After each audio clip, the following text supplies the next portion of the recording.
It's Persona time! Hello and welcome to another figure review. Today we're gonna have a look at the Figma number 322. It's Yuki Makoto from Persona 3, the movie. So far I've only gotten Persona 5 figures. I mean, so far they've only done Persona 5 figures. I was not only invested because I haven't played or seen Persona 3, but still, the character looks cool and he just happened to pop up at the right time. I think he had a sale or something, but regardless of that, I like the design, I like the look of the character, so get the figure and review it. There we are.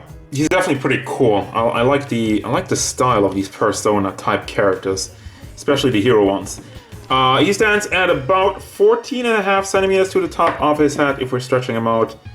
Pretty tall, almost 5.6 inches tall. Overall look and detail of the figure. Face sculpt has the classic Persona Shin Megami Tensei style, which I am a big fan of, by the way. You got the blue hair covering one side of his face, the blue bangs going all the way down. Has a bunch of detail in there, very nicely looking, and the one ear sticking out, going to the back with more strains going down, as we have a look at his earphones hanging over the shoulder. Nicely painted, don't really see a slip. I think, are they connected? No, I think they're part of the mold. So they did not drop the ball with that. Then on this side we have the school symbol, which it looks like the BMW design, like the BMW logo, seriously. Got his MP3 player. This is completely soft plastic. The mold of the strap is a little bit weird. It's a bit squished in some parts. Nothing too bad. It also goes around the entire waistcoat up there, and you have the blue lines on the coat. Those are really nicely, I think they're printed on, because they seem too clean to be painted on. Look at that, going down over there on this side, and then in the back you got the hole, nothing else going on over there. You got the butt, let me zoom out so maybe my camera has less trouble focusing. And the belt with the buckle in the middle. As far as the paint job goes, this is also pretty good. It's a tiny bit of bleeding. Speaking of bleeding, the only really issue with the paint job I've seen is the bleeding from the black to the white on his wrists. Nothing else to complain about paint-wise. Soft plastic coat. Already had a look at the butt. And then down to the shoes. They look pretty good. A lot more detailed than your regular shoes. With the small, very small silver buckles on there. And that's really it. Now for your articulation, I'm going to start off with the head. Goes forward. Does go to the back, but is really blocked by the hair. It is on a ball hinge, classic stuff. Rotates all the way around and also tilts side to side. And as you may notice, also has some neck articulation that is just on a ball joint. It's pretty nice, gets some decent range of motion from that. And I think the necktie, you can rotate that around. That is just kind of draped over it. It's not connected anywhere, so that will not get in the way. Shoulder articulation, you got the ball hinge in the shoulder and another ball joint in the chest area, so you can rotate it around, bring it back forward.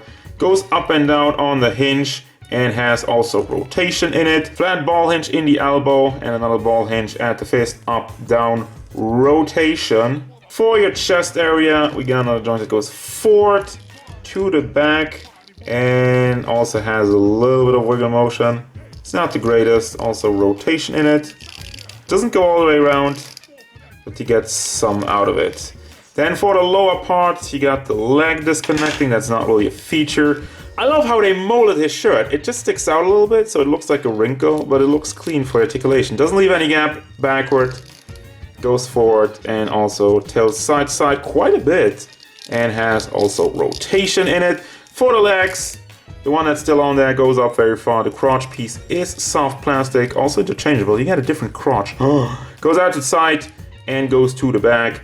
Simple hinge in the knee. And then you got a very nicely hidden ball hinge in the shoe. Up, down.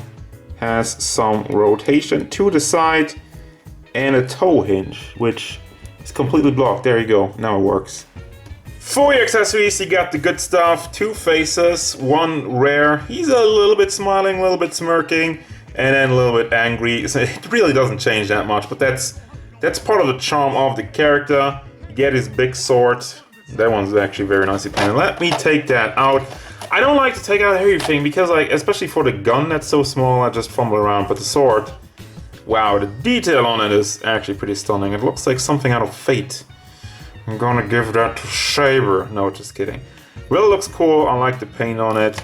The gold blue combination. Well, let me take out the gun anyway.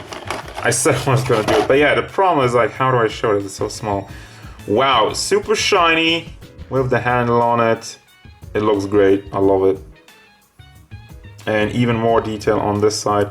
Got the SEES crotch piece with the gun holster. And like a little bit of a white grayish tone, has some paint bleeding on it.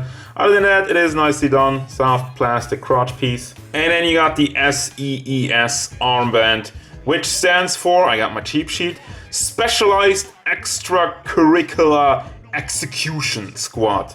Holy crap. As far as hands go, you got two open hands really posing, two holding hands, and the one hand with the trigger finger for the gun and a pointy finger for all your needs. And finally you got the Figma back and the Figma base still in the packaging. I'll get that out.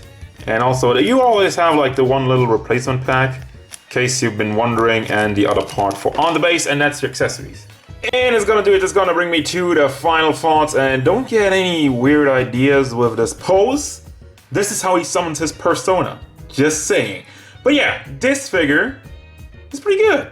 I didn't really expect much. As I said, I was going into this, I love Persona 5, haven't played 3 and whatnot, but still, the design got me, and the execution of the figure is actually done very nicely. It is a pretty standard Figma art. There's nothing really out of the box too much, especially in terms of articulation, but it's still very well done. So I gotta give the devil his due. So overall, for Persona 3 fans, I feel like this is a must-have, and even like for casual fans like me, I enjoy this. So I do recommend this one. As usual, thank you very much for watching. Don't forget, if you enjoyed this review, hit it up with a like and subscribe to the channel so you can stay tuned for more figure reviews, card game stuff, and whatever Yuki Makoto wants.